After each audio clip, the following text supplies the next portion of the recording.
Depending on the chapter of your bankruptcy case and its complexity, you may also be required to appear at hearings before the bankruptcy judge. In a Chapter 13 case, you may only have to appear at a hearing for the court to confirm, meaning approve, the Chapter 13 plan. In a Chapter 7 case, you typically will not appear in court and will not see the judge unless an objection is raised or a reaffirmation hearing must be held.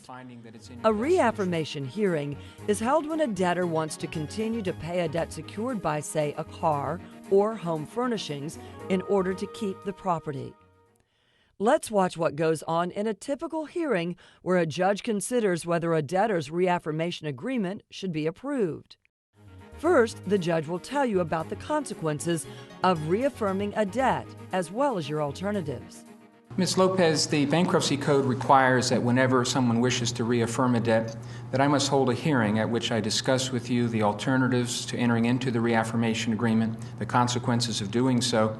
I also must make a finding that it's in your best interest and doesn't impose an undue hardship on you. First of all, with respect to the alternatives, one alternative, of course, is reaffirming the debt, and that's why you're here. Another is that I could approve an arrangement where you buy back the car. It's called a redemption, based on the value of the car as determined by me. Sometimes that's less than the amount of the debt. The only problem with that is that you have to come up with cash to do that. The third alternative is called a surrender. It gives you the opportunity to give the car back and be free of any further liability.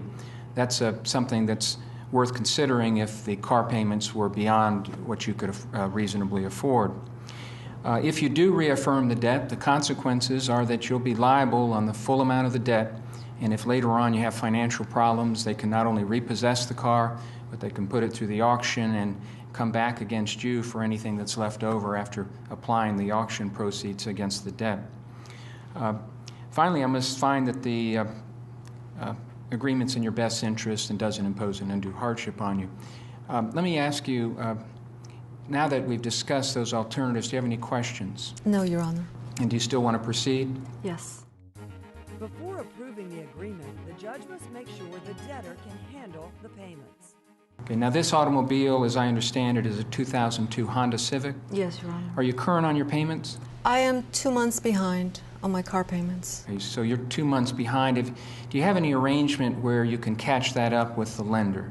Yes, the attorney for the creditor told me that they could put those 2 months that I'm behind at the end of the loan, and they will also be willing to reduce the interest rate to decrease the monthly payment. That's very important, because once you reaffirm the debt, if you are behind, they could come after you immediately for those past due payments.